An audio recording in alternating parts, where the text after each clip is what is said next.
Salut les amis, j'espère que vous allez bien. Moi aussi je vais super bien, hyper bien, bien. Alors aujourd'hui, nous allons revenir sur notre sujet de Campus France qu'on avait commencé. Donc j'ai reçu pas mal de questions concernant certains qui avaient certaines préoccupations concernant plusieurs questions allant dans le sens de Campus France également. Donc je vais répondre à quelques questions que je trouve que ce sont des questions pertinentes, que ça pourra aussi aider les autres qui ont peut-être envie de poser les mêmes questions ou bien qui n'ont peut-être pas ce courage de poser ces questions. Donc comme je l'avais dit sur mon ancienne vidéo de Campus France, quand je parle de Campus France, n'hésitez surtout pas à me contacter sur Facebook, sur Instagram, me poser vos questions. Je serai toujours là pour vous répondre. Donc les questions que je vais répondre ici, des personnes qui m'ont posé ces questions ont déjà reçu les réponses venant de moi. Donc j'ai bien voulu que je puisse rendre un peu ces réponses et ces questions publiques pour que ça puisse aider certains d'entre vous qui se posent presque des mêmes questions. Parce que parmi des questions que j'ai reçues, j'ai eu comme l'impression que ce sont les mêmes questions qui se répètent.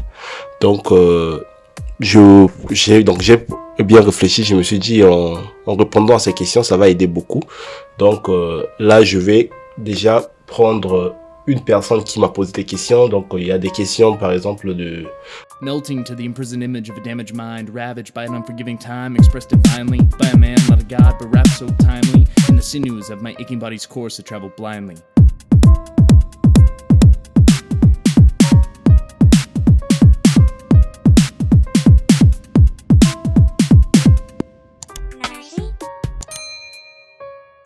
d'Elisabeth, qui est une étudiante également depuis le Bénin. Donc je vais répondre à ces questions. Donc alors déjà, quand Elisabeth m'a écrit, donc elle m'a posé la question si c'était possible qu'elle puisse discuter avec moi.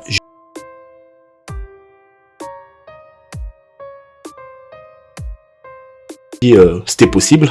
D'ailleurs, c'est ce que j'attends de vous. Si vous voulez discuter avec moi par message, il n'y a pas de souci, je réponds rapidement.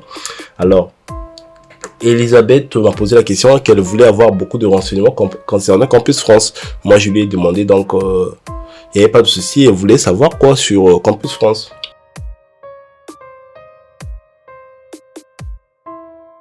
À suivre. Alors, les démarches à suivre, c'est un peu ce que je disais chez tout le monde. Les démarches à suivre sur Campus France, c'est déjà de base avoir votre diplôme ou bien manifester votre souhait de bien vouloir aller étudier en France, c'est-à-dire que vous pouvez être à l'université ou bien vous venez d'avoir votre baccalauréat. Vous donc une fois que vous avez eu votre baccalauréat, attendre la date butoir ou bien le début de la procédure Campus France qui se passera sûrement dans votre pays. Ça commence surtout aux alentours du mois de novembre de chaque année dans tous les pays francophones que je connais. Donc ça commence à partir du mois de novembre. Donc pour tout le monde, tous les étudiants, tous les nouveaux étudiants ou des étudiants. Pour ceux qui veulent bien faire la procédure Campus France, c'est d'attendre quand vous arrivez au mois de novembre, c'est de savoir que non, c'est à partir de ce mois, au début de ce mois, que la procédure Campus France commence auprès des instituts françaises. Donc c'est-à-dire que l'IFC l'IFC, quand je dis l'IFC parce que je me réfère un peu à l'Institut français du Congo. Donc, c'est-à-dire que chez vous, ça peut être l'IFB, je pense que ça peut être un truc comme ça, l'Institut français du Bénin, ainsi de suite, ça dépend de votre pays. Et puis, une fois arrivé, vous vous renseignez pour faire l'inscription à Campus France afin de pouvoir avoir l'accès aux écoles, parce que vous n'allez pas être un candidat... vous n'allez pas postuler sur Campus France. À Campus France, on postule pas. Donc, vous passez à Campus France. Campus France, c'est le canal qui vous relie avec des écoles, qui vous met en contact avec des écoles. Donc, c'est-à-dire que non, vous vous inscrivez d'abord à Campus France et vous aurez accès à des écoles. Et une fois que vous avez accès à des écoles, c'est à vous c'est à vous de voir des écoles qui vous conviennent par rapport à la formation que vous cherchez, et c'est à travers ces écoles que vous allez postuler et soumettre votre candidature. Et c'est à ces écoles d'apprécier votre candidature. Si ces écoles trouvent que votre candidature est intéressante, ces écoles vont répondre positivement s'ils pensent que votre candidature, ou bien il n'y a pas assez de place sur la formation que vous avez choisie, alors c'est à ce moment que vous aurez peut-être une réponse négative. Donc ça c'est un peu la question que Elisabeth a voulu savoir, la démarche. Donc la démarche c'est ça, la démarche en résumant quelques mots, c'est d'attendre le mois de novembre et puis aller s'inscrire à Campus France. Ensuite vous aurez accès à des écoles, fournir tous les documents que Campus France va vous demander, c'est-à-dire que c'est souvent des relevés de notes et vos diplômes, afin de pouvoir postuler dans une école que vous voulez poursuivre en France. Voilà.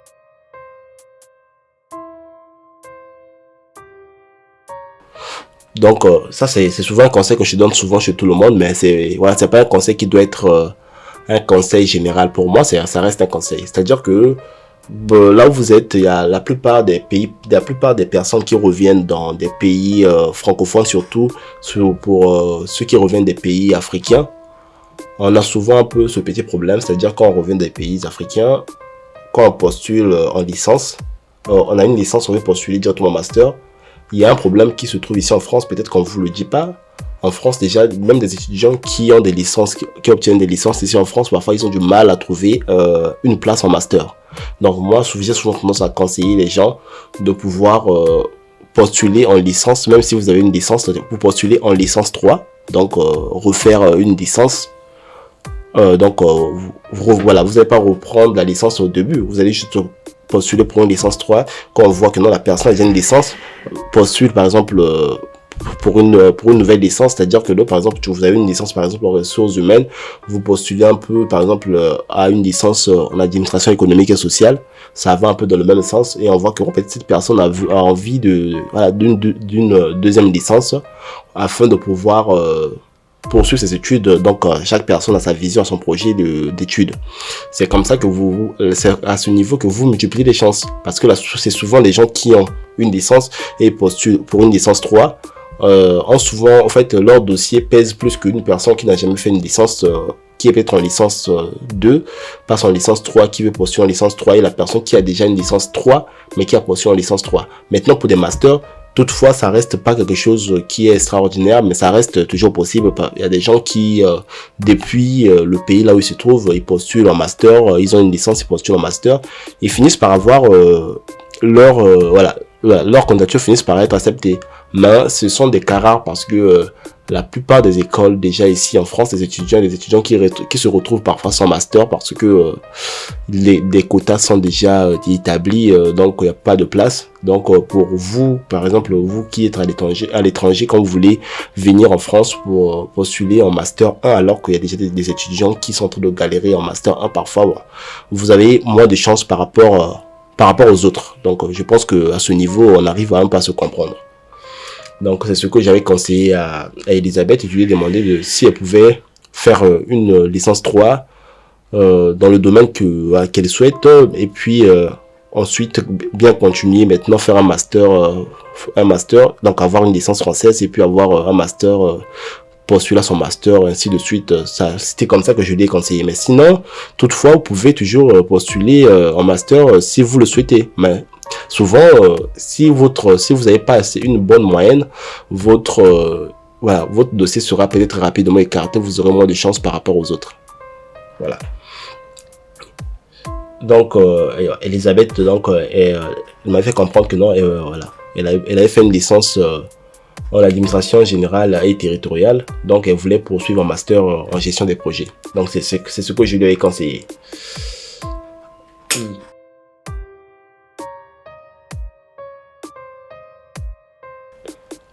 Alors, il y a aussi cette question qu'on pose surtout, c'est la question de l'argent. Donc la question de combien qu'il faudrait bloquer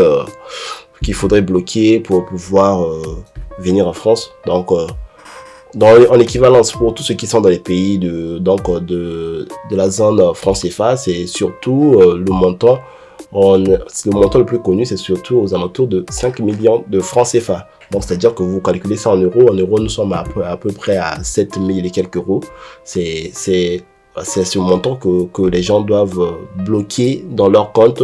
C'est avec cet argent qui va vous permettre de payer votre logement ici en France, payer vos déplacements, votre vivre, vos vivres, c'est-à-dire que votre manger, votre vie de tous les jours. Voilà pourquoi on vous demande de bloquer cet argent pour que quand vous arrivez en France, que vous puissiez pas être, que vous puissiez pas galérer comme tout le monde. Donc, il faut quand même d'abord ramener ce que, à pouvoir avoir ce montant. C'est ce montant qui va vous permettre de vivre ainsi que de payer votre logement, de là où dormir, ainsi que voilà, je vois un peu, je pense que vous avez compris un peu ce que je veux dire par là. Donc, c'est ce montant. Maintenant, il y a la question qui arrive souvent, il y a des gens qui ont des parents qui vivent déjà en France, ou bien des gens qui peuvent déjà leur héberger en France. Ils veulent savoir, est-ce que eux également, ils sont tenus à payer ce montant? Alors, à cette question, moi, je vous réponds, vous n'êtes pas appelé la moitié. Déjà, vous payez pas. Voilà, payer c'est trop dit, vous payez pas, vous êtes appelé à bloquer la moitié de ce montant. Melting to the imprisoned image of a damaged mind, ravaged by an unforgiving time, expressed divinely by a man, not a god, but wrapped so timely in the sinews of my aching body's course to travel blindly.